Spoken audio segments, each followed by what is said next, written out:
Let's get an update on how the school year is going so far. The new chairman of the Gaming Control Board is here, and we'll begin with a conversation with our district attorney. Roll it, Kirk.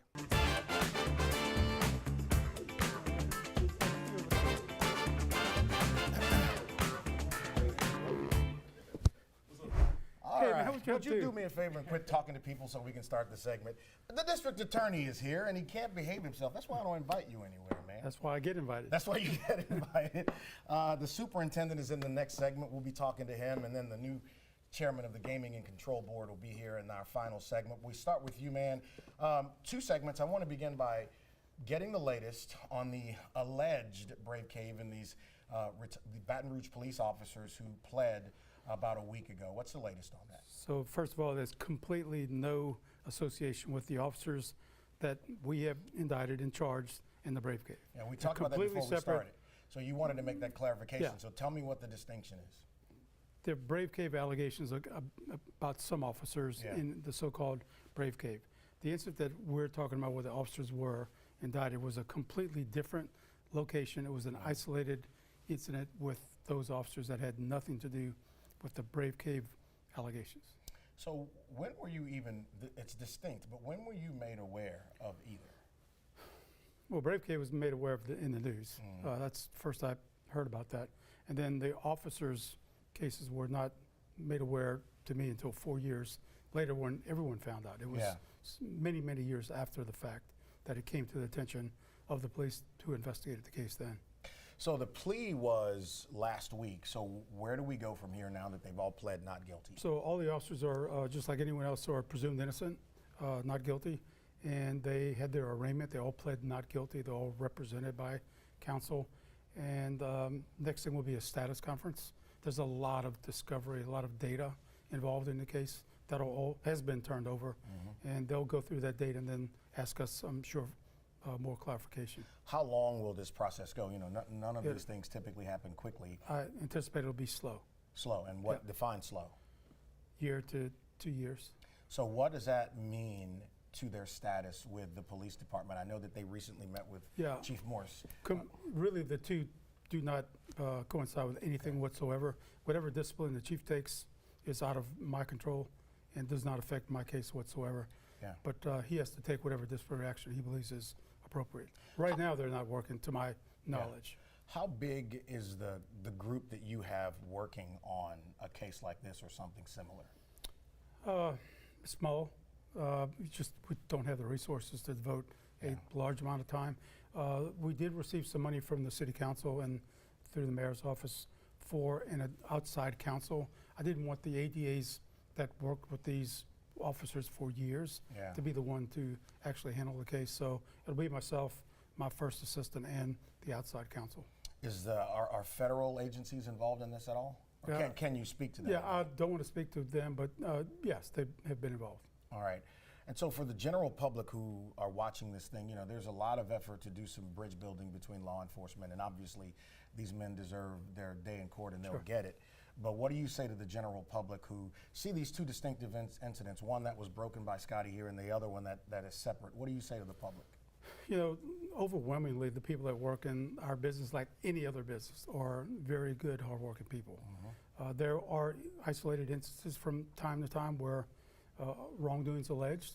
There's also some instances, and rare, fortunately, where a lot of wrongdoings alleged by a law enforcement agent or pick any other entity. But so, you know, hang with us. It's we are going through. We're meticulous in what we did in this case, and we did it for a reason. Spent a lot of time, a lot of effort, and it is what it is. But it's all about public safety and keeping Baton Rouge safe, regardless of what the allegations are right now. So we're going to talk with the district attorney about where we are as it relates to homicides here in East Baton Rouge Parish. And I think you would be surprised at where we are as it relates to overdoses. And then I learned where we were way back in 2021. Crazy numbers. Alyssa, we'll get out of this segment a little early to give Hiller some time to talk about that. Still to come, our school superintendent LaMont Cole is going to be here to give you an update. And how is gaming in Louisiana? We'll get the scoop coming up. Well, for some reason that I really don't even understand myself, we kept him for another segment. Our district attorney, Hiller Moore, is here giving me grief about the elbow patches on my seersucker suit. That's right. You just got holes in yours. Let's talk about where we are as it relates to homicides in EBR. We're at about 120 now through the 19th of this month. Last year, we were at what number? So actually, we're at 80 for this year so far. 80 for this. I'm sorry, 89 right now through August 19th. Correct. Yes. So we are 20% above last year, unfortunately. And even both the city and the sheriff, they're equally high with the same percentage. Yeah. So we thought that the summer months were going to be a little bit quieter like they were last year. They turned out to be not as quiet. Yeah. We still have several months left. I mean, it could go either way. We're 14 homicides above where we were last year as of today. And to be accurate, the number actually is 85 right now through the 19th of August, and 21 off of last year's total number for the year. Correct. And also shots fired are up, not as high as the homicides. They never are hand in hand. They're up around 15% shots fired compared to last year at this time. So the age of the shooters, we talked about this the last time you were here, the age of the shooters has really gone down. They're younger. Yeah, you know, I've read a lot of national accounts that people are claiming to be alarmed with the juvenile situation, and they claim the data doesn't support that. We just don't see that here. We see the data supporting not only the shooters, but the victims. Yeah. I mean, because it's generally hand in hand. It's their age are consistent with victims and defendants. They know each other. Yeah. And so the ages are generally consistent. So what do you think is causing it? Man, it's hard to tell. I know that we have a lot of automatic weapons on the street now. Yeah. The Glock switches and the auto sears, we're seeing those all over the place. And so instead of shooting 1 or 2 rounds, you're shooting 20 to 80 within 2 seconds, and it makes it a lot more lethal of a weapon. And then the age of the kids have really not developing a good sense and engaging in some activity. I know we have a superintendent here. I know he's got a tough job ahead of him with truancy with kids in the school and gangs or groups. So we surely have worked together over the years, and look forward to working with him on this issue because we can do much better. And I'm looking forward to what we're going to do. You know, man, you and I have talked about this a lot, that the enforcement side is very, very important. You got to get the bad actors off the streets. But you also have to invest in these communities, right? And do things to help keep these kids in the school so they can make better choices. I talked to the DA in Boston last week. I saw an article. I think I sent it to you, but Boston through the year has had 3 homicides. 3 homicides in Boston. So it may be up now since it was a week, but and talking to him, that's where the Boston Miracle started with David Kennedy. Yeah. And I think you've met some of the organizers of that with us. Yeah. And they've had 3 this year. And I said, what in the heck is going on? What do they do? He said it's decades of work to get to where he is now, but it is a lot focused on education. But the main thing he says is law enforcement does their job, but if you don't invest in the kids in the community, he really attributes most of it to identifying and investing in kids, and a lot of effort from the nonprofit section. That's where the work has to be, but there's such ignorance that sees that as wasted resources, and it's not wasted resources. And I'll give you an example. Dr. Muriel Harrison over in Gardere. Yeah. She's had 1 homicide in a year and 8 months? She's been at it for decades. Yep.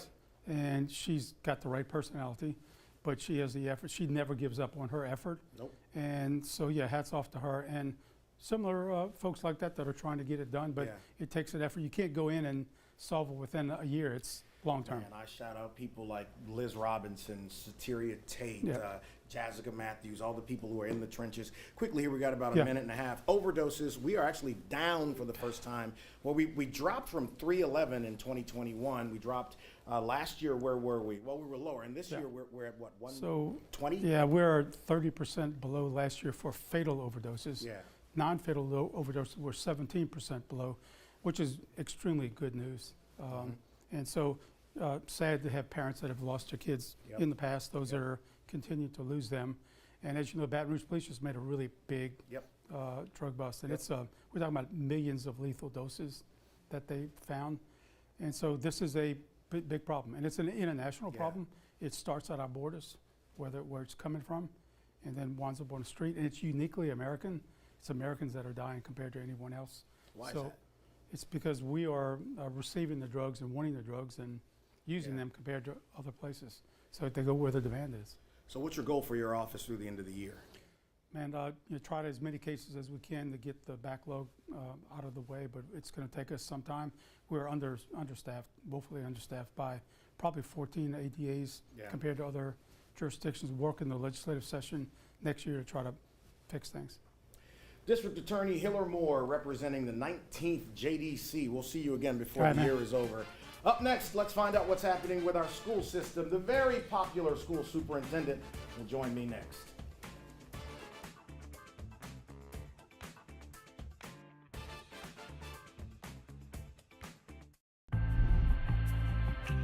Back with our school superintendent here in East Baton Rouge Parish, Superintendent LaMont Cole, who is deep in it right now and doing the job, all positive so far with everything. And before we get into a few specific details, how do you think it's going so far? I think there are various different aspects of the work.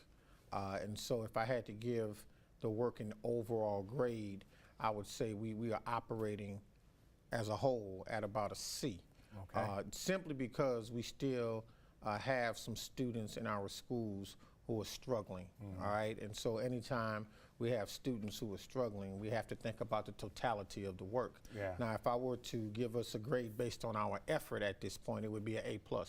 All of the schools I've visited, I have seen principals and teachers and students and cafeteria workers and custodians and all members of the teams working extremely hard. I start my day every day in a school, and so I visited a ton of schools in our portfolio, and I'm really pleased at the effort I see being given and how quickly systems have been established and how hard students and teachers are working. So that's an A+ in terms of effort. You know, you have been, as an educator, you've also been an executive in schools. You understand how schools operate, both from in the classroom and in a principal's office. And I think that gives you a great perspective because you're also a Baton Rouge original. You understand this city. Man, I've known you a long time. I have to ask you, how does it feel to be as embraced overall as you have been in this job? It's overwhelming. It's extremely overwhelming to know that people from all over the city, the parish, state, and the country are supportive of the work that we are attempting to do here and the goals we are going to accomplish together. It's really overwhelming because, sometimes when you're doing this work, you bury yourself and you focus on just getting it done. But to know that there's so many people who are watching and pulling for you and even offering to assist and help, it's been really overwhelming, humbling, but I appreciate it and want to take advantage of it as every aspect we can. So here's the thing. Now I don't think you have what's considered a honeymoon period because people know you here. It's not like you're coming in and they're pleasantly surprised by who you are. You were the council president, you've been elected, people know you. So now you have this positive vibe with the community. At some point, and we hope it's not soon, but at some point you are going to have to quote unquote crack the whip. Yeah. Right? And make people understand that while they love you, you still have a district to run. How do you manage that and still keep morale where you want it? Well, you have to be honest about the work and always focus on the students and what we're trying to accomplish for them and helping them reach their dreams, reach their goals, and be successful in life. And if, in fact, we identify that there are areas where we need to improve, get better, get stronger, we cannot be afraid to have the honest conversation. You said crack the whip, but there's a way you can do that by being respectful, having a certain level of integrity, and then talking about and focusing on the work. We have different opinions about how we go about doing the work, but the end has to be the same. It has to help our students be successful, help them achieve their dreams, and also help them achieve their goals. And so as we have tough conversations, we can always do so by starting with a foundation of respect. And that's what I've always tried to do, and that's what I will always do with any of our employees. Well, I know that about you. People love working for you. Specific to that, bus drivers in that situation, a lot of the intensity around it has died down, but the problem hasn't gone away. What are you doing to address it? Well, we're looking at the systems. We're looking at the systems we have, but I think the first thing we have to do is acknowledge how much we need our bus drivers and how much we value them and how important they are to the overall productivity of the school system. Not just in bringing kids to and from school, but the overall academic success of our school system heavily depends on what they do every single day, because oftentimes they are the first, employees our students see And the the last they see. And so I think we start there to let them know how valued they are in this work. And once we start with that, then we have to establish systems that really work. Mr. Howell, Mr. McCann, and the entire team at Transportation have really impressed me with the way they're trying to transform what is happening in the transportation department and make it more efficient and make it more effective. And so I'm proud of that. Still have a ways to go. Yeah. Doing a lot better than we were this time last year, and I can guarantee you next month we'll be doing a lot better than we are at this current point this month.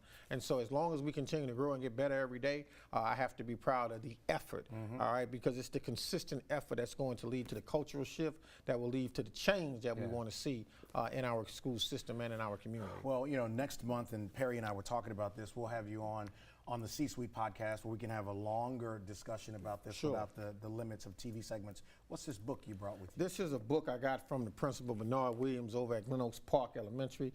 Teach students how to learn. So this is a book that I'm reading right now, and I want educators to read. I want educators to read.